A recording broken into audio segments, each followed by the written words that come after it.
नमस्कार हे विद्यार्थियों, कैसे हैं आप।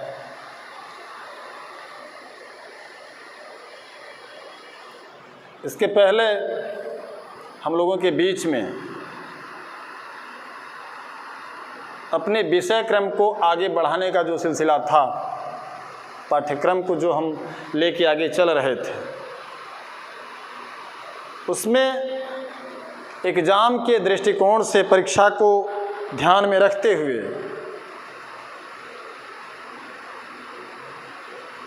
जिस भी चैप्टर को उठाने का प्रयास किया जा रहा है, उठाया जा रहा है, तो यह हर संभव प्रयास रहा है कि उसके मूलभूत तत्व को छोड़ा न जाए।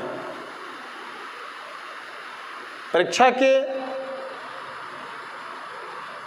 सभी पहलुओं को ध्यान में रखा जा रहा है और इन्हीं के अंतर्गत आज एक नवीन चीज़ हम आपके सामने लेकर आए हैं और वह है उत्तर वैदिक काल।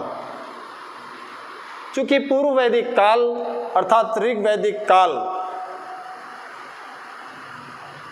के इतिहास को हमने सभी पहलुओं का स्पर्श किया है और सभी पक्षों के अंतः में प्रवेश करने का प्रयास भी किया गया है। तो ऋग्वेद काल के समय में हमने देखा कि हम आर्यों से हमने अपनी बात को प्रारंभ की और वेदों से उसका साहचर्य स्थापित किया। तो आर्यों की इस संस्कृति, इस सभ्यता जो वैदिक सभ्यता के नाम से जानी गई, को 2 डिवीजनों में बांटा गया है और उन्हीं डिवीजनों के अंतर्गत पहला डिवीजन था पूर्व वैदिक अथवा ऋग्वैदिक युग और यह डिवीजन, दूसरा डिवीजन जिसे आज लेकर हम आपके समक्ष आए हैं, वह उत्तर वैदिक युग के नाम से जाना गया। यह क्यों जाना गया, इस पर विस्तृत चर्चा हमारी और आपके बीच में हो चुकी है। वो सारे प्रसंग, वो सारे प्रकरण हमने स्पष्ट करने का प्रयास किया है, आपको बताने का प्रयास किया है कि जिसकी वजह से कि पूर्व वैदिक और उत्तर वैदिक का विभाजन हुआ था। विभाजन किसने किया था, यह भी चर्चा हमारी आपके बीच में हुई है। तो आर्यों के आगमन से लेकर जो प्रोफेसर मैक्स मूलर की थ्योरी के अकॉर्डिंग हमने दर्शाई है, तो आर्यों का आगमन, आर्यों का आना और पश्चिमोत्तर भारत के भूखंडों में बस जाना और बसने के बाद में एक लंबी अवधि तक, एक लंबी अवधि अर्थात 1500 BC से लेकर 1000 BC का जो काल बीता, अर्थात 500 वर्षों का यह काल जो बीता, यही काल था ऋग्वैदिक काल। परंतु इस काल के बाद जो अगला चरण शुरू हुआ, एक नवीन बदलाव के साथ जो अगला चरण कंटिन्यू होता है एक नवीन बदलाव के साथ, उन्हीं लोगों के द्वारा एक ही विचारधारा के लोगों का किया कराया हुआ, तो वह काल यह पूर्व वैदिक था, तो यह उत्तर वैदिक था। और इसको हमने देखा 1000 BC से 600 BC के बीच।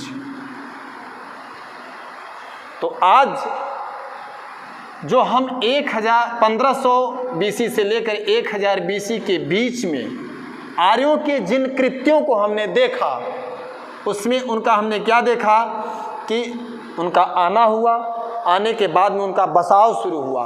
तो बसाव का आकार क्या था, उसका विस्तार कितना था, वहाँ से हमने डीपली अध्ययन शुरू किया। हमारे आपके बीच में जो कुछ भी बातें हुई वो वहीं से डीप में जाती हैं, अंदर जाती हैं। तो वहाँ हमने देखा कि उनका भौगोलिक विस्तार,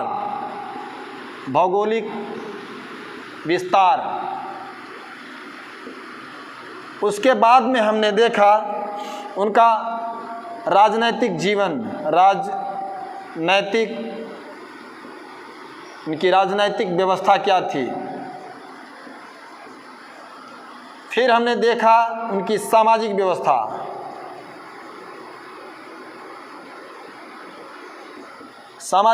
अर्थात जीवन को देखने के बाद में हमने आर्थिक व्यवस्था देखी, आर्थिक जीवन देखा। आर्थिक जीवन क्या रहा, आर्थिक जीवन के बाद में हमने उनके धार्मिक जीवन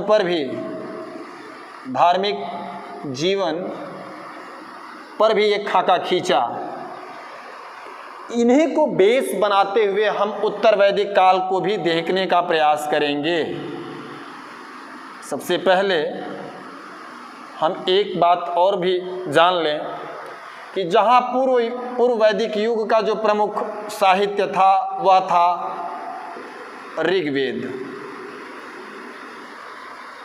जिससे हमें बहुत कुछ चीज़ें मिली। उस एक 500 वर्षीय कालखंड के आर्यों के जीवन के इन तमाम पक्षों को हम काफ़ी सहजता से, सरलता से समझ सके।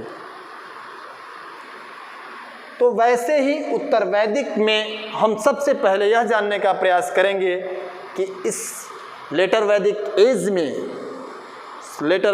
एज में लिटरेचर क्या था, साहित्य क्या थे। तो यहाँ हम साहित्य में देखते हैं, साहित्य में हम क्या पाते हैं कि 3 और वेद हमें मिले। हमारा इतिहास अब हमें संभवतः और सरल लगने लगेगा, क्योंकि हमारे पास साधनों का, साक्ष्यों का अभाव नहीं होगा। एक स्थल से साक्ष्य नहीं मिलता है तो हम दूसरे स्थल को तलाशेंगे। तो वैसे में ही हमें 3 अन्य वेद मिलते हैं। 3 वेद वो कौन कौन से हैं? तो वो हैं यजुर्वेद, सामवेद और अथर्ववेद। तो 3 इन वेदों के साथ हमें एक महत्वपूर्ण भंडारण मिल जाता है। साहित्य का एक बहुत ही स्पष्ट वांग्मय हमारे सामने आ जाता है। फिर वेदों के बाद 3 वेदों के साथ में हमें मिले ब्राह्मण ग्रंथ, फिर आरण्यक भी मिले, आरण्यक साहित्य भी हमें मिले। इन आरण्यकों के बाद में हमें एक और विशेष साहित्यिक भंडारण मिलता है, और वो साहित्य हम कहते हैं, जानते हैं उपनिषद के रूप में। तो वो मिला हमें उपनिषद। तो इन ग्रंथों के साथ हमारे पास इस लेटर वैदिक एज में स्रोतों का अभाव नहीं रह जाता है। तो इस प्रकार हम क्या देखते हैं कि उत्तर वैदिक काल में साहित्य का एक लंबा जखीरा हमें मिलता है, जबकि पूर्व वैदिक युग में हमारे पास एकमात्र साहित्यिक स्रोत हमें प्राप्त था, उपलब्ध था, और वह था ऋग्वेद। तो अब आर्यों के जीवन को, उनके प्रत्येक पक्षों को बड़ी ही बारीकता के साथ, बड़े ही सहज और सरलता के साथ उनकी सभी चीज़ों को हम जानने में संभवतः सक्षम हो जाएंगे। तो हम अपने इस क्रम को आगे बढ़ाते हैं, और हमारे अध्ययन का जो केंद्र होगा वो भी बिल्कुल इसी पैटर्न को हम उस तरफ लागू करेंगे। तो जैसे हमने पूर्व वैदिक कालीन आर्यों का भौगोलिक विस्तार देखा, तो हमारा उत्तर वैदिक काल का अध्ययन प्रारंभ होगा कि उत्तर वैदिक कालीन आर्यों का भौगोलिक विस्तार कहाँ था, कहाँ तक गया। क्या वो ऋग्वेद काल की खंड तक ही सीमित रहे, या उससे भी उन्होंने आगे प्रसार किया? तो हम उसके भौगोलिक विस्तार को जानेंगे। फिर पुनश्च हम राजनीतिक व्यवस्था में जाएंगे, सामाजिक व्यवस्था देखेंगे, सामाजिक जीवन देखेंगे, उनका आर्थिक जीवन देखेंगे, उनका धार्मिक जीवन देखेंगे, और इनमें हम एक कंपैरेटिव स्टडी भी करते चलेंगे। हम यह भी देखने का प्रयास करेंगे कि इसमें निरंतरता के साथ बदलाव क्या हुआ, क्या चीज़ें बराबर चलती रही, और फिर किन चीज़ों में एक नवीन आमूलचूल परिवर्तन देखा गया। तो इन्हीं विषयों को हम ध्यान में रखते हुए इस संपूर्ण उत्तर वैदिक काल को अपने अध्ययन का विषय वस्तु निर्धारित करेंगे। तो ठीक है, हम आगे बढ़ते हैं। उत्तर वैदिक काल, तो इसको हम देखते हैं कि आर्यों की संस्कृति में आए हुए बदलाव को एक नवीन काल के रूप में हम देखते हैं, और वह है उत्तर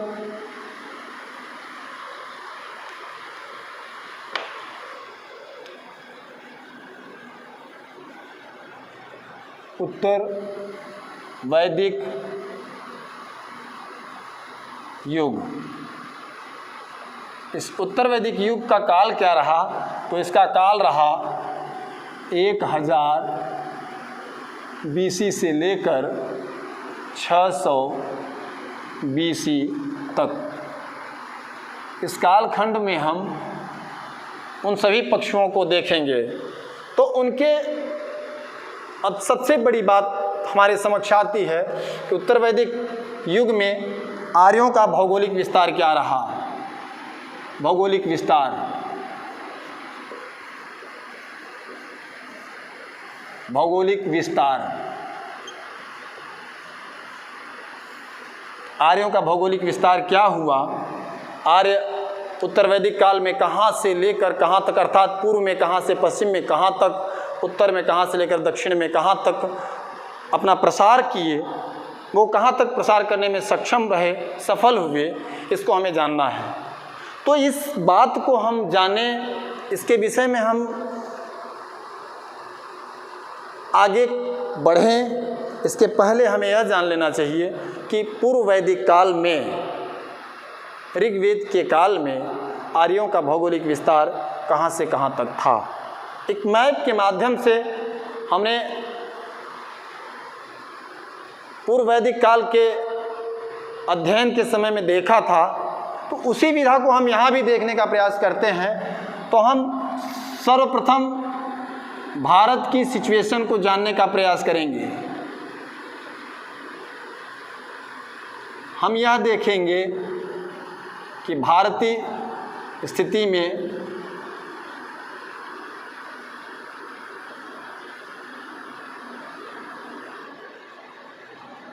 हम भारत के मैप के हिसाब से उस चीज़ को हम गढ़ने का एक आधार बनाने का प्रयास करेंगे, जिसमें हम यह समझ सकें कि आर्यों का भौगोलिक विस्तार कहाँ से कहाँ तक रहा।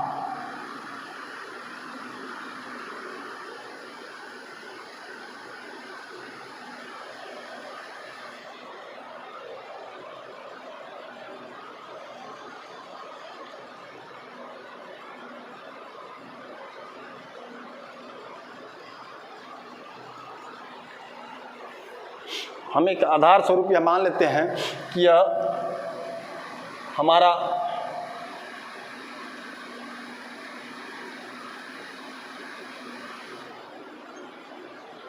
यह हिस्सा कहाँ तक रहा। तो इसको हम यह देखते हैं कि यह पूर्व वैदिक काल में हम क्या देखते हैं कि आर्य सेंट्रल एशिया से आते हैं और देविका प्रदेश के स्थितियों से आगे बढ़ते हुए पाकिस्तान की सीमा को लांघते हुए, अर्थात पाकिस्तान को लेते हुए वह यही हिस्से में आते हैं, और यह हिस्सा कहलाता है सप्त सैंधव।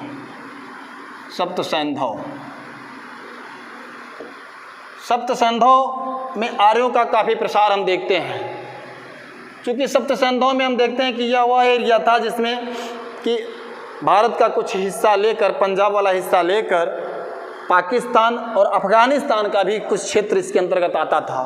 तो अफ़गानिस्तान के इस एरिया में एक और स्थल मिलता है हमको, ये हम मान लेते हैं कि ये है अफ़गानिस्तान। अफगानिस्तान,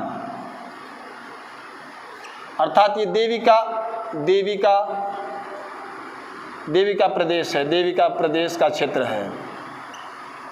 है, ये सप्त सैंधव है। इस सप्त सैंधव के क्षेत्र में हम क्या देखते हैं कि एक नदी आकर बहती है, और सिंधु नदी, और इसकी 6 अन्य सहायक नदियाँ अफ़गानिस्तान के क्रोमों तक आकर इसको सींचते हुए निकलती है। तो यहाँ हम यह भी देखने का प्रयास करते हैं, तो इस सप्त सैंधव क्षेत्र तक, अर्थात इस अफ़गानिस्तान का क्षेत्र और सप्त सैंधव क्षेत्र के साथ ही हमें एक और नाम मिलता है ब्रह्मावर्त। एक और स्थल के बारे में जानकारी मिलती है जिसमें हरियाणा, कुरुक्षेत्र और दिल्ली वाला क्षेत्र लेकर बना हुआ था, और वह स्थल था, यह स्थल जिसको हम क्या देखते हैं, यह एरिया, और यह एरिया था ब्रह्मावर्त प्रदेश।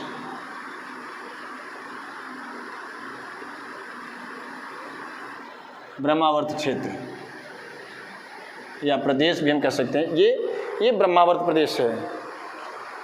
तो ब्रह्मावर्त प्रदेश जिसके अंतर्गत हम क्या देखते हैं कि ब्रह्मावर्त के अंतर्गत पंजाब, हरियाणा और दिल्ली का क्षेत्र आता है। इसमें क्या आता है, इसके अंतर्गत हम देखते हैं तो यहाँ क्या आता है कि पंजाब, हरियाणा और दिल्ली का क्षेत्र इसके अंतर्गत आता है, दिल्ली का क्षेत्र अंतर्गत आता है। सप्त सैंधव की बात हमने की ही है। इसमें अफ़गानिस्तान, पाक और पंजाब भारत का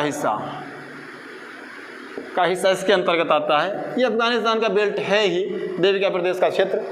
तो यहाँ तक हम क्या देखते हैं कि आर्यों का भौगोलिक प्रसार, यहाँ तक ऋग्वैदिक आर्यों का भौगोलिक प्रसार यहाँ तक हमें दिखाई देता है। साथ ही साथ ऋग्वेद में हमें मरुस्थलों की भी जानकारी मिलती है।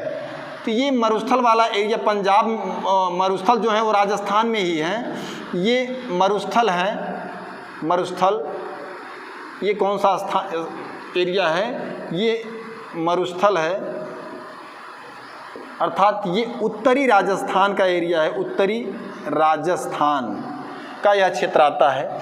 और यहीं से सटी हुई एक पर्वत श्रृंखला भी हमें मिलती है जिसको हम क्या कहते हैं, अरावली की श्रेणी, अरावली। चूँकि मरुस्थलों की बात हम करते हैं तो हम क्या देखते हैं कि हमको एक पर्जन्य नाम का देवता मिलता है, जो आंधी, जो तूफान का देवता है, और वह एक बार मरुस्थलों को पार कर गया और अरावली की श्रेणियां तक आ पहुंचा था। और उसी से हम वही सेंटेंस हमारे लिए एक आधार बन जाता है किसका, कि आर्यों की, ऋग्वैदिक आर्यों की दक्षिणी सीमा कहाँ थी, तो हम अरावली की श्रेणियों को मानते हैं कि वो उसकी दक्षिणी सीमा थी ऋग्वैदिक आर्यों की। तो यहाँ तक की चर्चा हमको पूर्व वैदिक काल में मिलती है आर्यों के प्रसार को लेके। तो आर्यों के प्रसार, पूर्व वैदिक प्रसार के विषय में हम यह जानते हैं कि उत्तर वैदिक काल के विस्तार को यदि हम जानना चाहें तो उसके पहले हमको ऋग्वेद के काल को जान लेना होगा कि ऋग्वेद के काल में आर्यों का भौगोलिक प्रसार कहाँ तक था। तो हम यह देखते हैं कि ऋग्वैदिक काल के पहले, जब हम उत्तर वैदिक काल को हम जानने के पहले जब ऋग्वेद को हम खंगालना शुरू करते हैं, उसको जानने का प्रयास करते हैं, तो हम यह देखते हैं कि ऋग्वेद का काल जो था वो 1500 ईसा पूर्व से लेकर 1000 ईसा पूर्व के बीच था। ऋग्वेद काल में आर्य कहाँ कहाँ गए थे, कहाँ वो बसे, तो उस विषय को हमें जानने के लिए हम यह पाते हैं कि इसकी चर्चा हम जबकि अपनी पिछली कक्षा में कर चुके हैं, इसका कोई विशेष औचित्य नहीं बनता है, लेकिन एक कंपैरेटिव स्टडी करने के लिए, उत्तर वैदिक काल को जानने के लिए हमें उसका एक सूक्ष्मतम अवलोकन करना आवश्यक हो जाता है। हमें उसकी सूक्ष्मतम, कम से कम बातों को, विशेष बातों को जानना आवश्यक है। तभी हम सटीक तरीके से उत्तर वैदिक और पूर्व वैदिक को तुलनात्मक हम उसका स्पष्टीकरण ले पाएंगे। तो यहाँ हम यह देखते हैं कि सप्त सैंधव प्रदेश, सबसे पहले हम क्या देखते हैं कि देविका प्रदेश, सबसे पहले देविका प्रदेश से आगे बढ़े और सप्त सैंधव प्रदेश तक चले आए। फिर सप्त सैंधव प्रदेश में हम क्या देखते हैं कि ये इसके अंतर्गत क्या आता है। इसमें हम देखते हैं कि हिमालय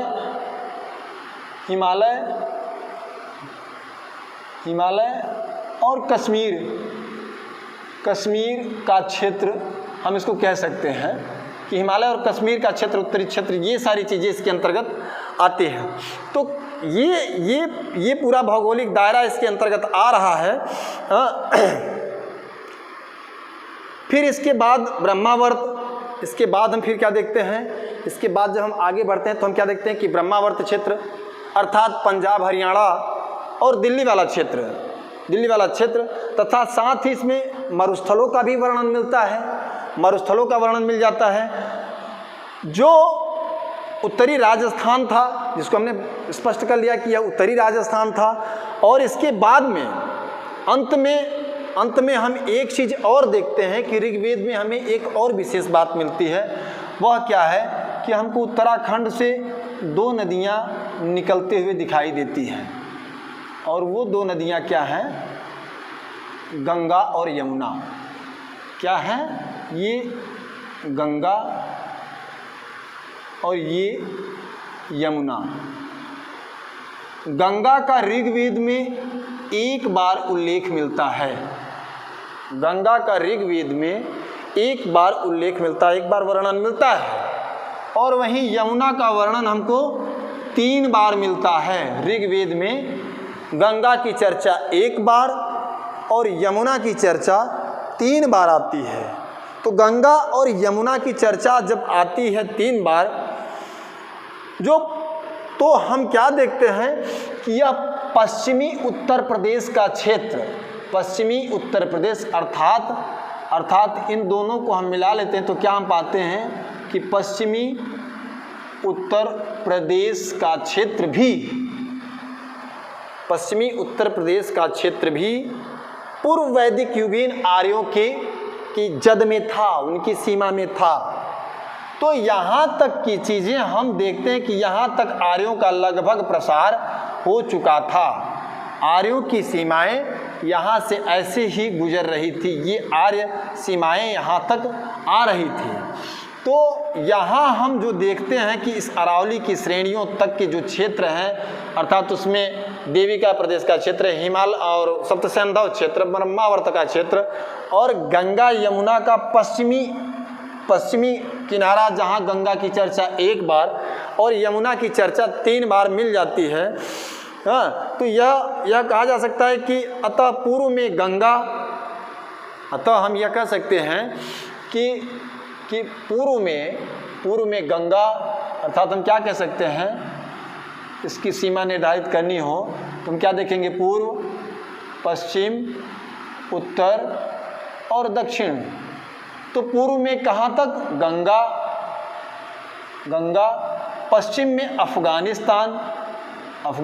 चूँकि अफगानिस्तान हम इसलिए कह रहे हैं चूँकि अफगानिस्तान ही आर्यों की पश्चिमी सीमा थी। इसके कई उदाहरण हमारे समक्ष, चूँकि एक तो हमारे ऋग्वेद में ही देवासुर संग्राम का प्रकरण मिलता है, जिसमें असुर पराजित होकर पश्चिम की ओर पलायन कर जाते हैं। और उसी बात को ईरान के एक महत्वपूर्ण ग्रंथ जिंद अवेस्ता भी कहता है कि वहाँ पर बसने वाले असुर पूर्व की दिशा से आए थे। तो इस तरह से हम क्या देखते हैं कि ईरान के पूर्व में क्या पड़ता है, तो अफ़गानिस्तान पड़ता है, अफ़गानिस्तान का हिस्सा आता है। तो वहाँ से हम ये स्पष्ट कर पाते हैं कि ये पूर्व में गंगा से, पश्चिम में अफ़गानिस्तान, उत्तर में हिमालय से लेकर हम क्या देखते हैं, हिमालय,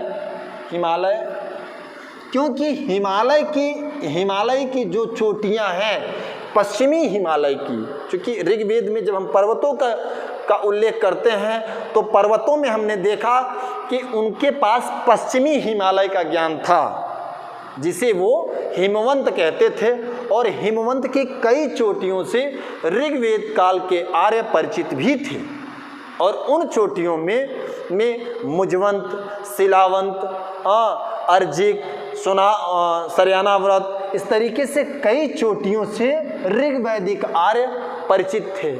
उनमें भी मुजवंत चोटी उनके लिए विशेष थी, क्योंकि मुजवंत चोटी से ही उन्हें सोम नामक वनस्पति की प्राप्ति होती थी, जिससे कि वो सोम रस का निर्माण करते थे। तो इस तरह से हम क्या देखते हैं कि उत्तर में हिमालय और दक्षिण में क्या है, अरावली। अरावली की श्रेणी, अरावली श्रेणी से आर्य परिचित हो गए थे। तो अर्थात ऋग्वैदिक आर्यों का यह जो भौगोलिक विस्तार था, इस विस्तार के बाद जब नवीन युग प्रारंभ हुआ, नवीन बदलाव शुरू हुए और 1000 ईसा पूर्व के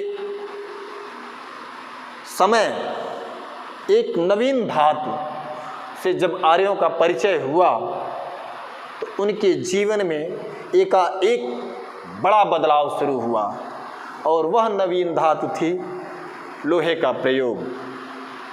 चूँकि पूर्व वैदिक काल में हम देखते हैं, ऋग्वेद के काल में आर्य लोहे से परिचित नहीं थे, और वहीं उत्तर वैदिक काल में हम क्या देखते हैं कि वो लोहे से परिचित हो गए। तो इस तरह से हम जो पाते हैं कि इस नवीन धातु ने उनके जीवन में एक क्रांतिकारी परिवर्तन किया, और उस क्रांतिकारी परिवर्तन के चलते इनका क्षेत्र विस्तार भी संभव हुआ। और वह क्षेत्र विस्तार कहाँ तक गया, यही हमारे अध्ययन के लिए आज का मूल विषय है। तो कहने का आशय यह है कि श्रेणियाँ इस प्रकार हमने देखा कि ऋग्वेद के काल में आर्यों का जो भौगोलिक विस्तार था वो अफगानिस्तान, सप्तसंधव प्रदेश और ब्रह्मावर्त तक ही सीमित रहा। क्या देखते हैं कि ऋग्वैदिक कालीन आर्यों का जो विस्तार था वो अफगानिस्तान, सप्तसंधव प्रदेश और ब्रह्मावर्त प्रदेश तक ही सीमित रहा, परंतु उत्तर वैदिक काल के दौरान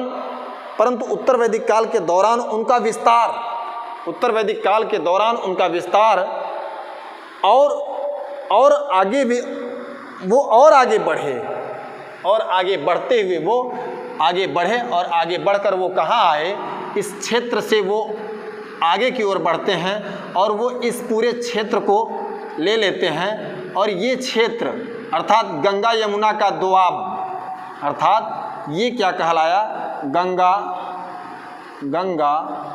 यमुना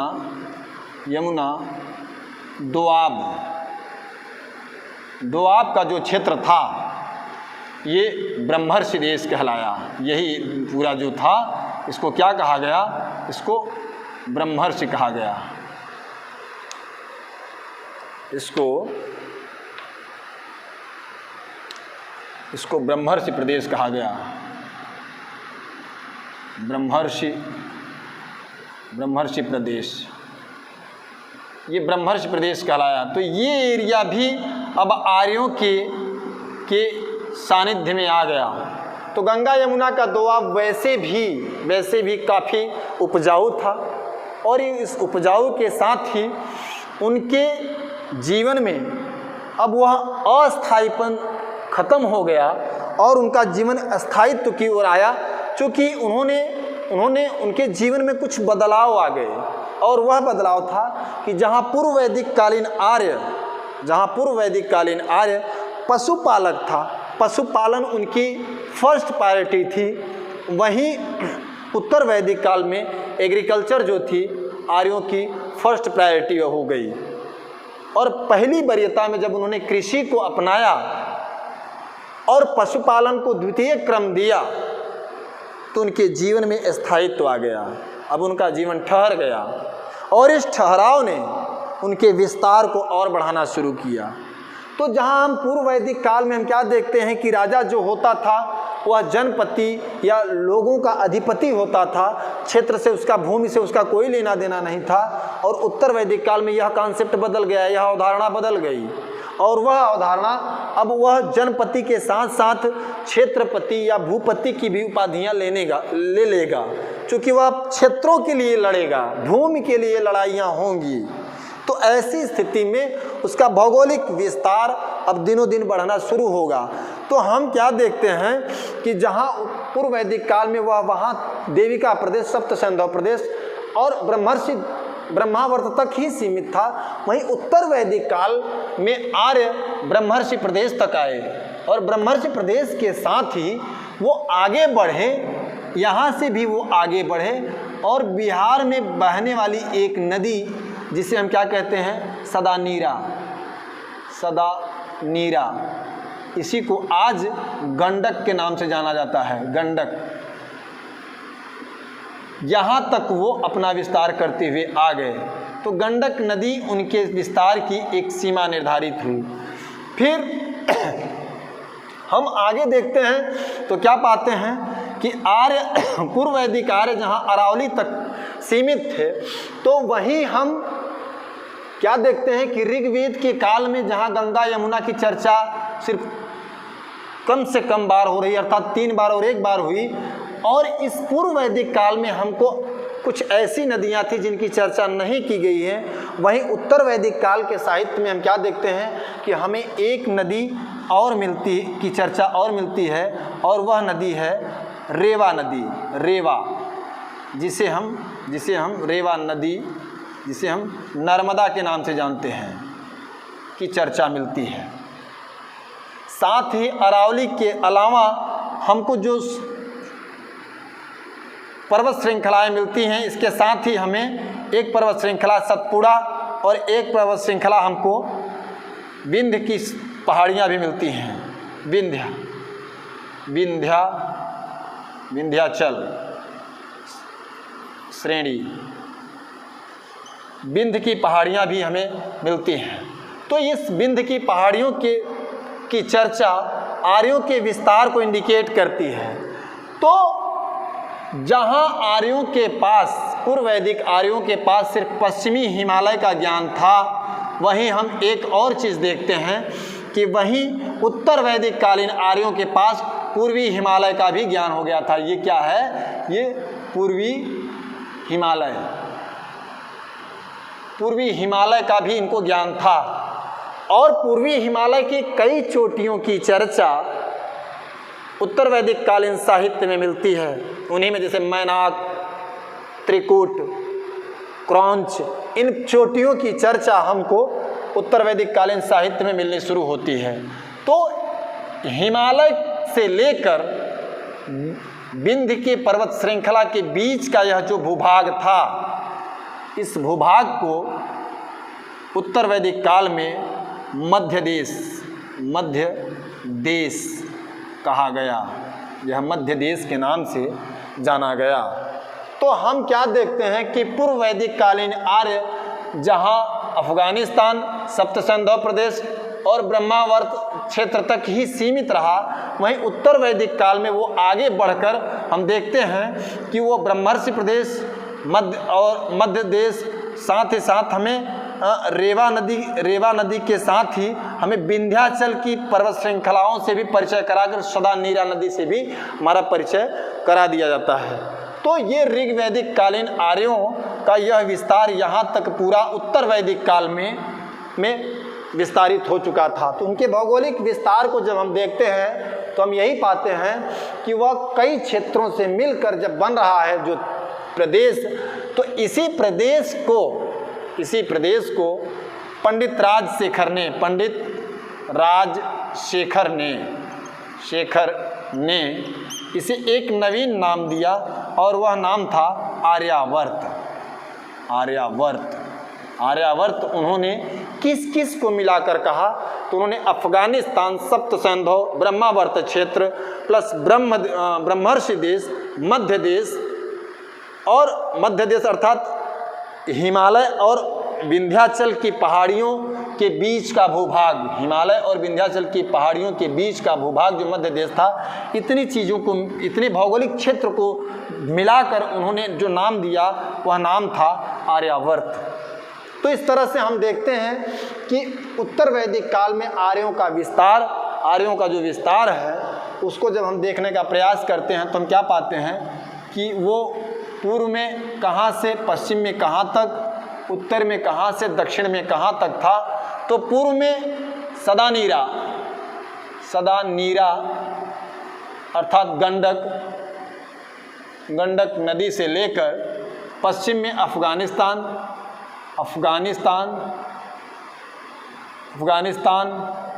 उत्तर में हिमालय से लेकर दक्षिण में विंध्याचल पर्वत श्रेणी तक हो गया था।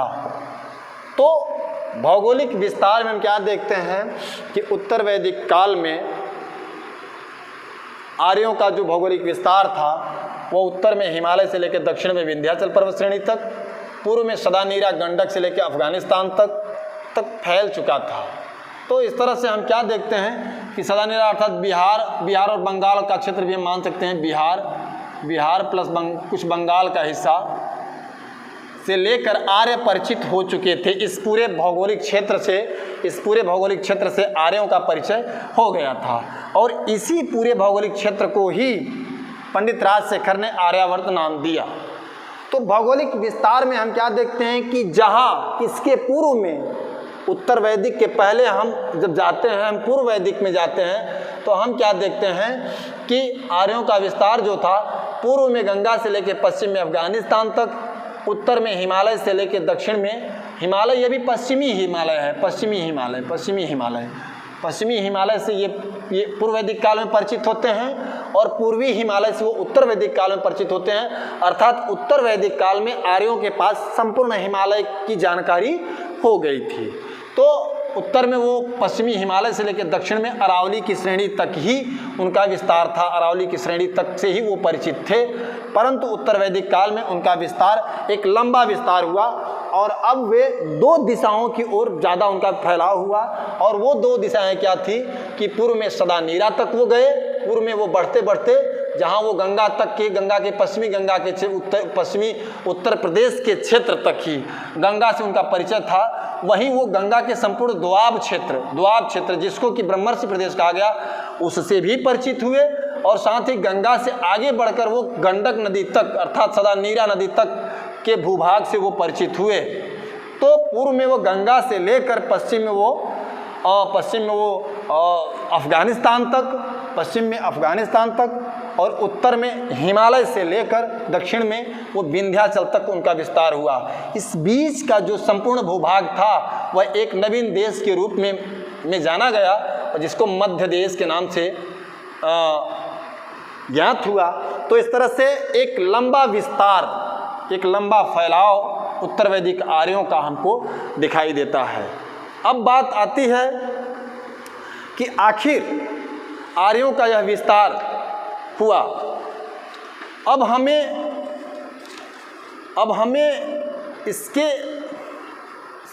हमें इनके अर्थात आर्यों के यहाँ तक अर्थात आर्य यहाँ तक आए, हमें इनके यहाँ तक आने के पुष्ट साक्ष्यों को जान लेना होगा कि आखिर हम कैसे मान लें कि वो यहाँ तक फैले और जब फैले तो वो किन आधारभूत तत्वों के माध्यम से वो यहाँ तक आए, इतना बड़ा भौगोलिक विस्तार उन्होंने कैसे किया, इस विषय को हमें जानना होगा। तो इस विषय को जानने के लिए हमको कुछ चीज़ों को जानना है और वो क्या है कि हम कुछ पुष्ट प्रमाण हमें लाने होंगे। और वह पुष्ट प्रमाण हम क्या है कि हम देखते हैं, सबसे पहले क्या पाते हैं कि कहा जाता है कि लौह उपकरणों के द्वारा उन्होंने क्षेत्र विस्तार किया। तो क्या पाते हैं, नंबर 1 पे हमने लेते हैं कि लौह उपकरणों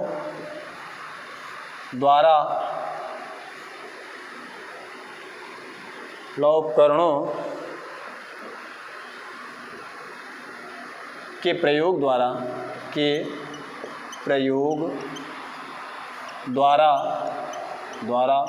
किया गया क्षेत्र विस्तार।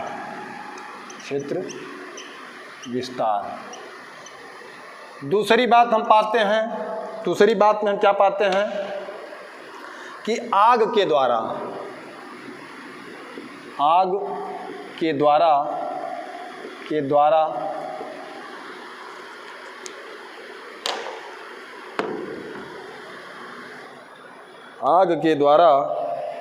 जंगलों को जलाकर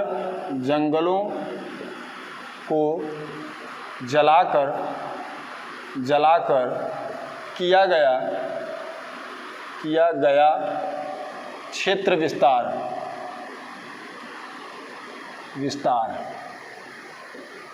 फिर तीसरी बात हम क्या पाते हैं? तीसरी बात आती है और वो यह है कि नदियों और पर्वतों का भी उल्लेख मिलता है। अर्थात उत्तर वैदिक काल में हमें क्या होता है कि नदियों और पर्वतों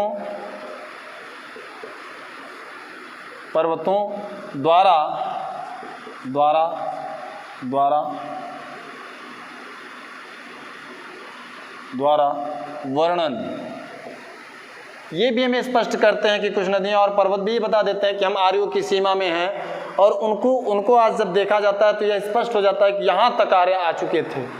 और चौथा साक्ष्य हम क्या मान सकते हैं? चौथा साक्ष्य मानते हैं कि राजाओं द्वारा, हम क्या कह सकते हैं कि राजाओं द्वारा क्षेत्र विस्तार जीत कर किया गया है।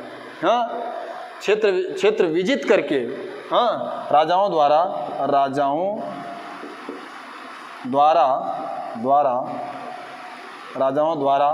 क्षेत्र विजित कर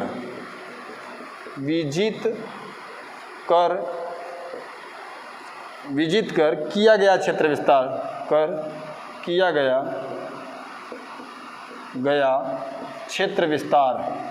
क्षेत्र विस्तार। इन टॉपिकों के माध्यम से हम यह जानने का प्रयास करेंगे कि ऋग्वेद कालीन आर्यों का भौगोलिक विस्तार हुआ। तो सबसे पहले हमें यह जानना होगा कि लौह उपकरणों के प्रयोग द्वारा किया गया क्षेत्र विस्तार। तो जब लोहा आर्यों के जीवन में आया तो लोहे ने एक क्रांति उनके जीवन में ला दी, क्योंकि उत्तर वैदिक आर्यों को हम जान चुके हैं, हमें यह स्पष्ट हो गया है कि उत्तर वैदिक आर्यों को लोहे का ज्ञान हो चुका था। लोहे से वो परिचित हो चुके थे। इनके द्वारा लौह उपकरणों का प्रयोग किया जा रहा था,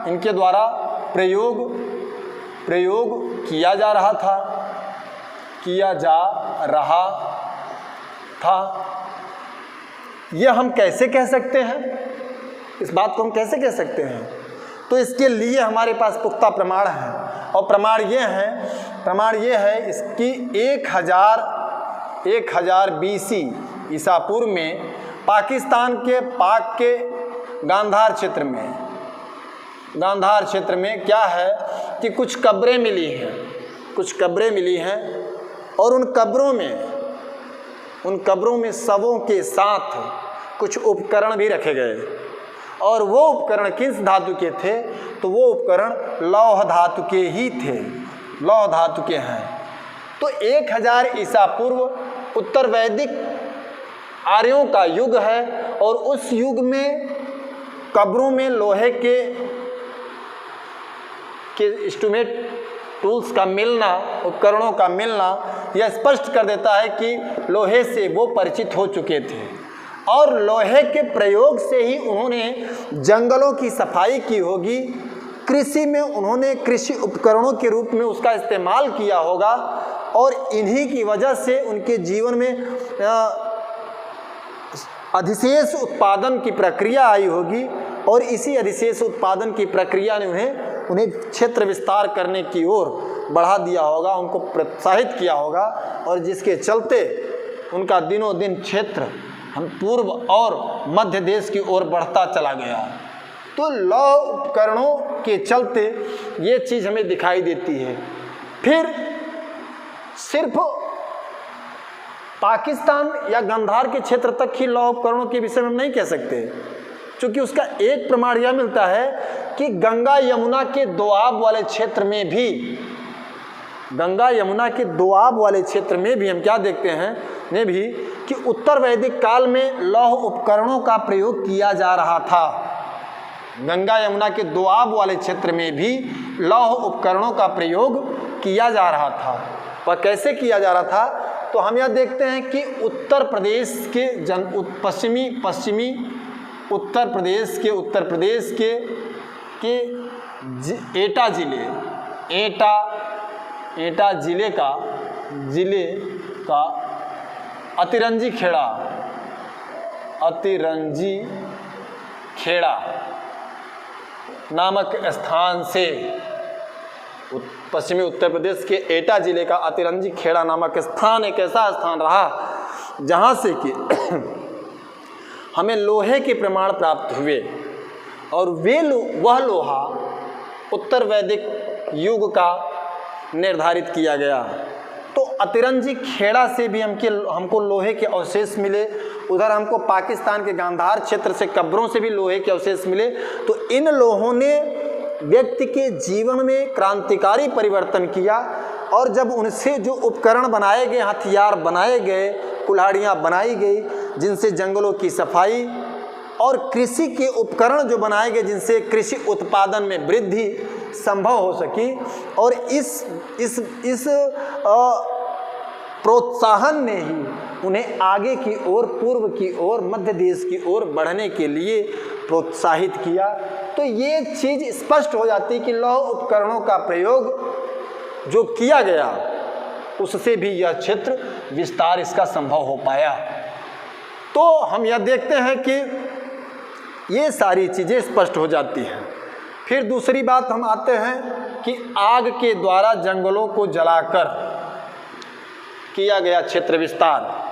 तो यह प्रमाण भी हम देखते हैं। तो हमको क्या मिलता है कि उत्तर वैदिक साहित्य में हमको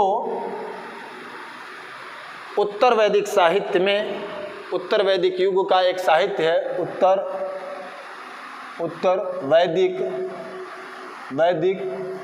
युग का एक साहित्य है, और वो साहित्य क्या है? शतपथ ब्राह्मण। और शतपथ ब्राह्मण में क्या है कि एक कथा मिलती है। शतपथ ब्राह्मण में एक कथा मिलती है। कथा किसकी मिलती है? तो कथा मिलती है विदथ माधव की। विदथ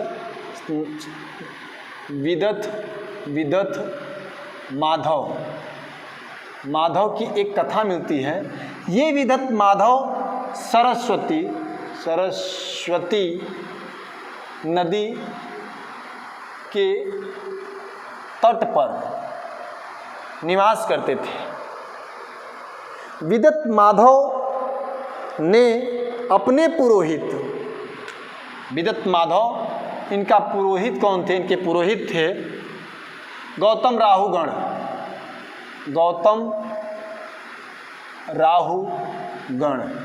इनके पुरोहित का नाम है। और एक और शब्द आता है वैश्वानर अग्नि। इन शब्दों को आप ध्यान रखिएगा। तो शतपथ ब्राह्मण में जो विदथ माधव की कथा मिलती है उससे पता चलता है कि सरस्वती नदी के तट पर रहने वाले विदथ माधव ने एक बार अपने पुरोहित गौतम राहुगण की सहायता से वैश्वानर अग्नि को मुख में धारण कर लिया। इस अग्नि को मुख में धारण कर लिया, परंतु वार्तालाप के दौरान घृत शब्द का उच्चारण करने में, किस शब्द का?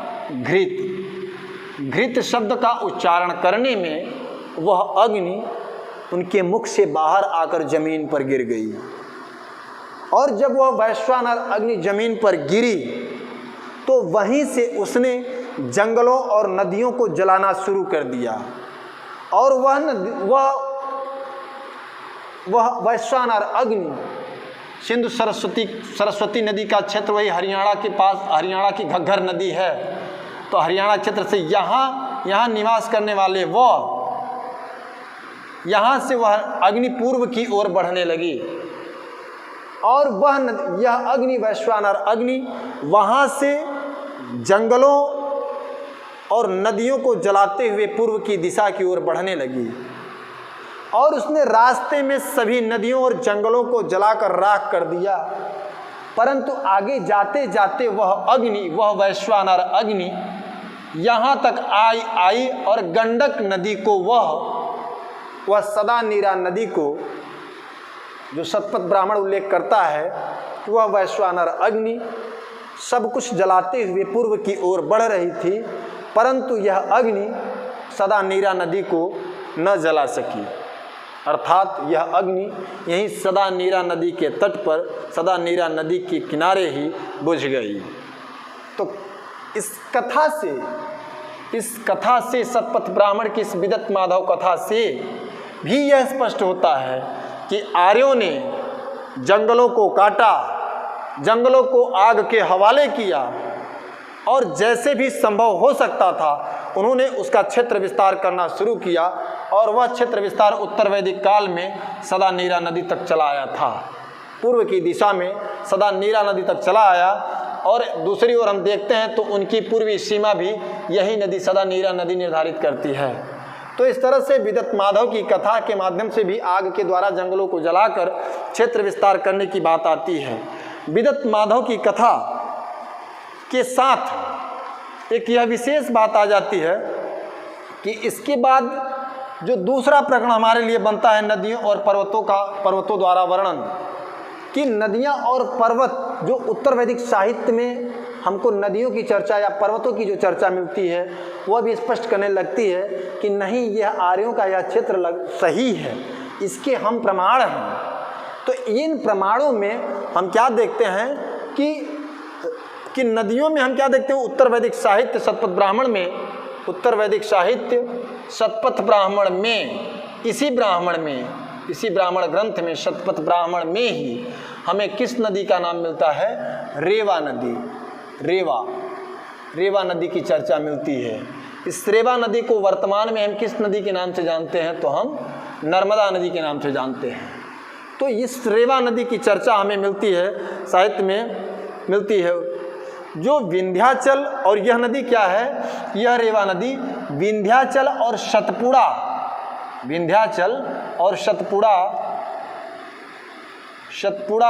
की श्रेणियों के बीच में बहती है। विंध्याचल और सतपुड़ा की श्रेणियों के बीच में यह बहती है। तो विंध्याचल हमारी वो जो संकल्पना है, जो विचारधारा है, वह इस कथा, इसमें शतपथ ब्राह्मण से भी स्पष्ट हो जाती है। तो हम देखते हैं कि सतपुड़ा श्रेणियों के मध्य बहने वाली यह रेवा नदी जो विंध्याचल और सतपुड़ा के बीच बह रही, तो विंध्याचल हमारे लिए क्या हो जाती है? हमारी यह दक्षिणी सीमा हो जाती है। दक्षिणी सीमा अर्थात आर्यों की, उत्तर वैदिक आर्यों की यह दक्षिणी सीमा निर्धारित हो जाती है। तो इस प्रकार नदियों और पर्वतों में भी हम क्या देखते हैं कि पूर्व वैदिक आर्य पश्चिमी हिमालय से परिचित थे। पश्चिमी हिमालय है, हिमालय का क्षेत्र से वो परिचित थे, परंतु पूर्वी हिमालय का ज्ञान उनके पास पूर्व वैदिक युग में नहीं था। और वहीं उत्तर वैदिक युग में हमें कुछ पर्वतों की भी चर्चा मिलती है, और इन पर्वतों में हमें हिमालय की कुछ चोटियों जैसे मैनाक, त्रिकुट और क्रौंच का वर्णन मिलता है। तो हिमालय के कुछ हिमालय की चोटियों की पूर्वी का ज्ञान हमें मिल जाता है। तो इससे यह स्पष्ट होता है कि हमारी उत्तरी सीमा और हिमालय रही। तो यहाँ तक बातें इन नदियों और पर्वतों के द्वारा भी स्पष्ट हो जाती है। फिर आगे बढ़ते हैं हम, तो हमारा एक प्रूफ, एक प्रमाण, और वह नया नवीन प्रमाण क्या है कि राजाओं द्वारा क्षेत्र विजित कर किया गया विस्तार। उत्तर वैदिक काल में हम क्या देखते हैं कि उसमें कुछ बदलाव, आमूलचूल बदलाव हमें दिखाई देते हैं।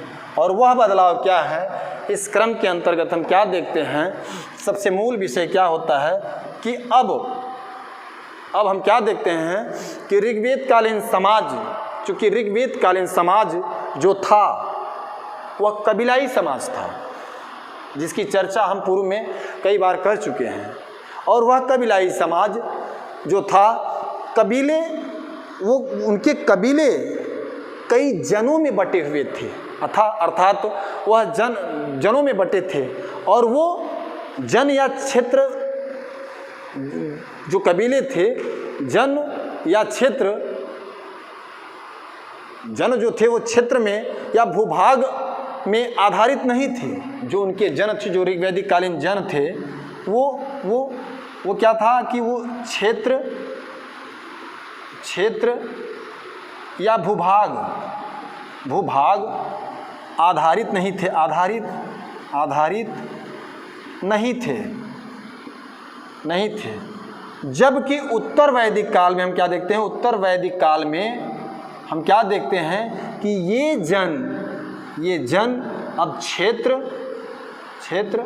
और भूभाग आधारित हो गए। अब भूमि के लिए लड़ाइयाँ शुरू हो गई, और इस भूभाग आधारित होने के कारण ही हम क्या देखते हैं कि जीवन की स्थायित्वता स्पष्ट झलकने लगी। तो हम यहाँ यह देख पाते हैं कि उत्तर वैदिक काल में जो भौगोलिक विस्तार हुआ, तो उसमें हम क्या देखते हैं कि जन प्लस जन मिलकर एक नवीन राजनैतिक इकाई बनाने लगे। और वह क्या थी, वह जनपद के रूप से, शब्द से संबोधित की गई। तो कई जनों में जो संघर्ष प्रारंभ हुआ, यह संघर्ष अब विचारधारा या अन्य किसी बात को लेकर नहीं, पशुओं को लेकर नहीं, बल्कि भूमि को लेकर अब यह लड़ाइयाँ शुरू हुई। और इन लड़ाइयों में एक जन दूसरे जन को हड़पने लगा, और इस अधिग्रहण की प्रक्रिया ने जनपदों को जन्म दिया। और इन जनपदों में हम जो देख पाते हैं, हम क्या देखते हैं कि जनपद जन या लोगों पर आधारित न होकर अब ये भूमि पर आधारित होने लगे। सबसे पहले अगर हम यहाँ उत्तर वैदिक काल की बात करें, सबसे पहले यदि यहाँ हम उत्तर वैदिक काल की बात करें, तो इनका मुख्य केंद्र, उत्तर वैदिक काल की यदि हम बात करें, तो इनका मुख्य केंद्र मध्य देश हो गया था। अब उनके राजनीति का मुख्य केंद्र मध्य देश हो गया था। यह मुख्य केंद्र हो चुका था उत्तर वैदिक काल। यह मुख्य केंद्र यह मध्य देश उनका राजनीतिक मुख्य केंद्र हो चुका था, जिसके अंतर्गत हम क्या देखते हैं कि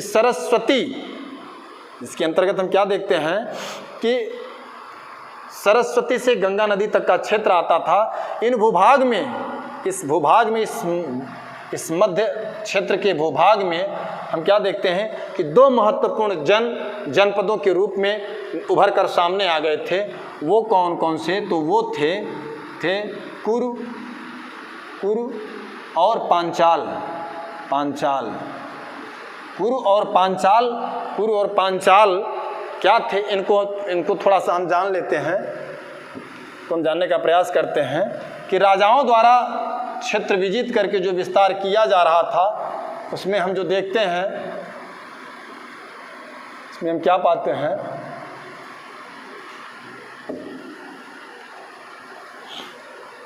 कुरु और पांचाल की चर्चा यहाँ आवश्यक हो जाती है। तो हम क्या देखते हैं कि यहाँ कुरु, दो जनपद हमको इस मध्य क्षेत्र में महत्वपूर्ण जनपद दिखाई देते हैं उत्तर वैदिक काल में। वो हैं कुरु और पांचाल। कुरु और पांचाल को हम जानें, कुरु और पांचाल के विषय में हम कुछ समझें, इससे पहले हमारे लिए एक और विषय आवश्यक हो जाता है। और वह विषय क्या है? वह विषय है कि कुरु और पांचाल को जानने के पहले हम मगध और अंग को जान लें, मगध और अंग के विषय में जान लें, मगध और अंग के विषय में जानें। तो मगध और अंग जो था वो उत्तर वैदिक आर्यों की सीमा से बाहर थे। ये क्या थे? ये आर्य सीमा से बाहर थे। ये आर्य सीमा के अंतर्गत नहीं थे। इसीलिए हम क्या देखते हैं कि उत्तर वैदिक साहित्य अथर्ववेद में मगधवासियों को व्रात्य कहा गया है। व्रात्य कहा गया है। मगधवासियों को अथर्ववेद क्या कहता है? तो अथर्ववेद व्रात्य शब्द का संबोधन करता है। तो जहाँ तक बात व्रात्य की है, तो व्रात्य का अर्थ क्या होता है? व्रात्य का अर्थ इसका होता है कि प्राकृत भाषा बोलने वाले इन्हें ही अनार्य भी कहा गया। अनार्य भी कहा गया। अनार्य के कई अर्थ निर्धारित किए गए हैं। अनार्य शब्द को आर्यों ने कई तरह से स्पष्ट करने का प्रयास किया है। वह क्या क्या है? इनको अनस, अकर्मण, मृगवाक,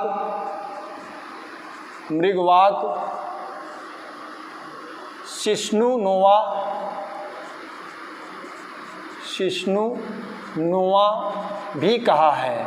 अनस का अर्थ जो ऋग्वेद, जो उत्तर वैदिक काल के साहित्य से पता चलता है, अनस का अर्थ चिपटी नाक वाले इन्हें कहा है। मगध के निवासियों को व्रात्य का अर्थ प्राकृत भाषा बोलने वाले, इन्हें ही अनार्य भी कहा गया। और अनार्य के कई अर्थ बताए गए हैं। इन्हें अनस कहा गया, इन्हें अकर्मण कहा गया, अर्थात वैदिक कर्मकांड न करने वाले भी कहा गया। मृगवाक अर्थात स्पष्ट भाषा न बोलने वाले अर्थात मृगवाक। और शिष्णु नोवा अर्थात लिंग पूजा करने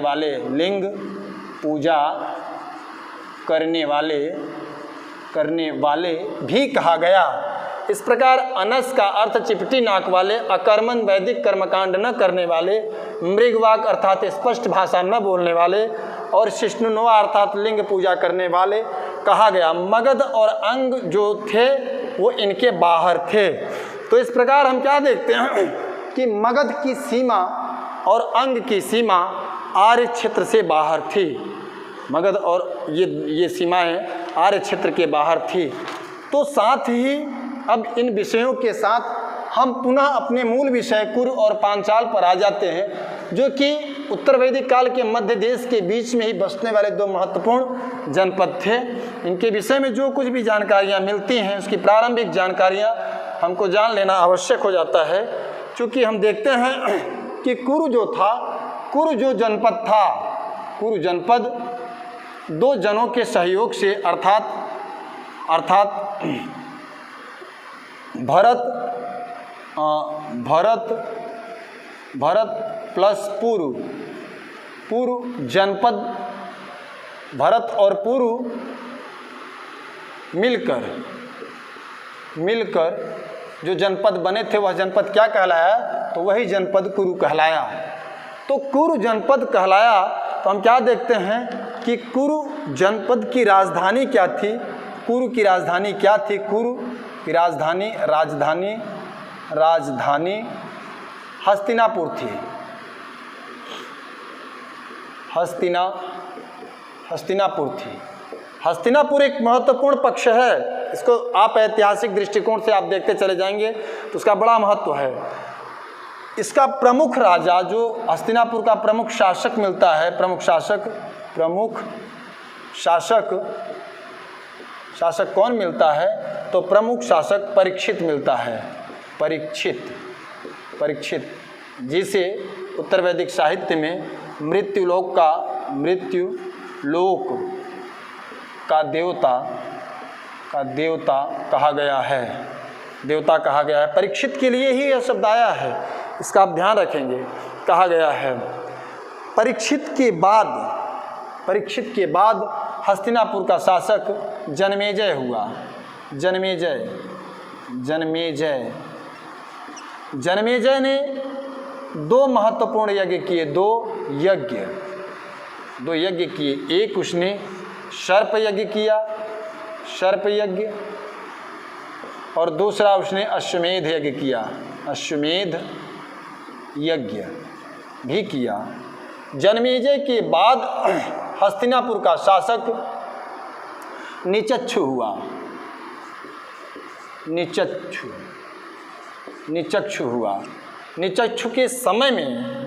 के समय की जो महत्वपूर्ण घटना थी वह घटना क्या थी कि निचक्षु ने अपनी राजधानी कौशाम्बी ट्रांसफ़र कर दी।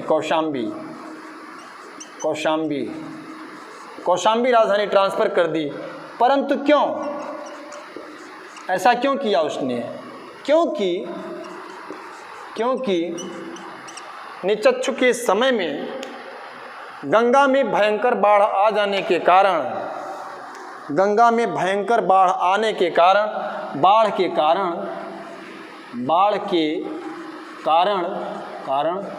हस्तिनापुर नष्ट हो गई थी। तो ये हम कुरु के विषय में एक उत्तर वैदिक कालीन एक टाइट समरी पाते हैं। हम क्या देखते हैं कि भरत और पूर्व दो जनों को मिलकर यह बना था। और क्या बना था? वह कुरु जनपद के नाम से जाना गया। कुरु जनपद आगे चल के क्या देखते हैं कि उसकी राजधानी हस्तिनापुर हुई। और हस्तिनापुर के बाद जो उसका पहला प्रमुख शासक हमको उत्तर वैदिक काल मिलता है तो कौन मिलता है? परीक्षित मिलता है। परीक्षित को मृत्युलोक का देवता कहा गया है। परीक्षित के बाद में जो शासक हुआ वह शासक हुआ जनमेजय ने अपने शासनकाल में दो महत्वपूर्ण यज्ञ किए, एक सर्प यज्ञ, दूसरा अश्वमेध यज्ञ। जनमेजय के बाद निचक्षु शासक हुआ। निचक्षु ने राजधानी कौशाम्बी ट्रांसफ़र की। क्योंकि बाढ़ के कारण हस्तिनापुर नष्ट हो गया था। अब दूसरी ओर हम पांचाल को देखते हैं तो हम पांचाल के विषय में थोड़ा सा जान लें। पांचाल कुरु के बाद में हम क्या देखते हैं? पांचाल के विषय में हम क्या देखते हैं? तो पांचाल जो था वो तुर्वस और क्रीवी। पांचाल जो था वो तुर्वस प्लस क्रीवी जन को मिलाकर बना था। क्रीवी जन मिलकर बने थे पांचाल। पांचाल की राजधानी जो थी राजधानी अहिछत्र थी। पांचाल के विषय में यहाँ का प्रमुख राजा जो प्रमुख शासक था अहिछत्र, प्रमुख शासक कौन था? तो शासक था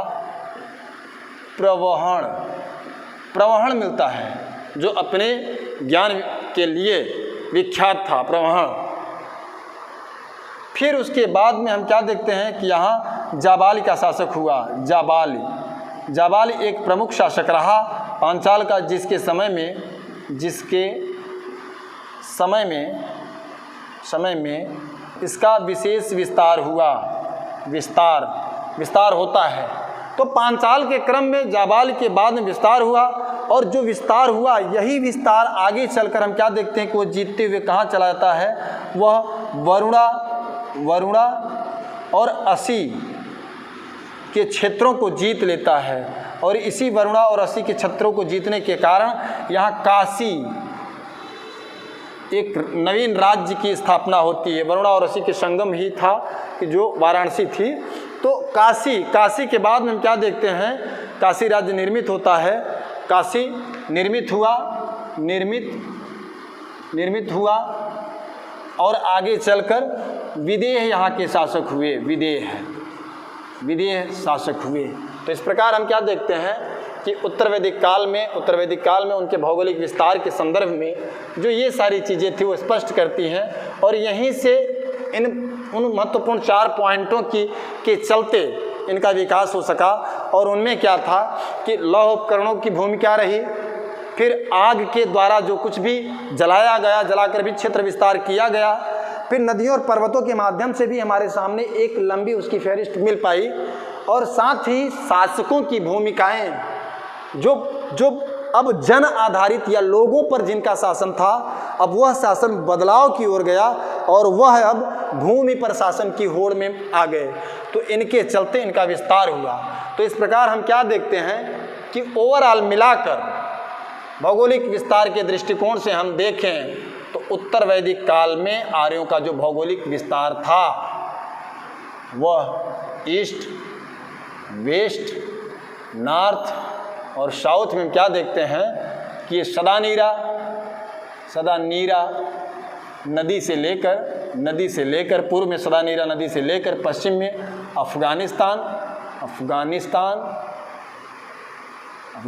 तक, उत्तर में हिमालय से लेकर दक्षिण में विंध्याचल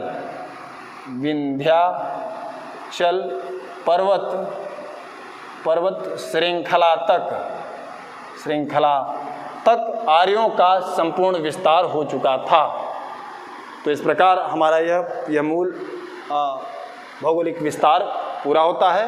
अब आशा और विश्वास है कि आप पूर्व वैदिक और उत्तर वैदिक कालीन आर्यों के भौगोलिक विस्तार से बखूबी परिचित हो चुके होंगे।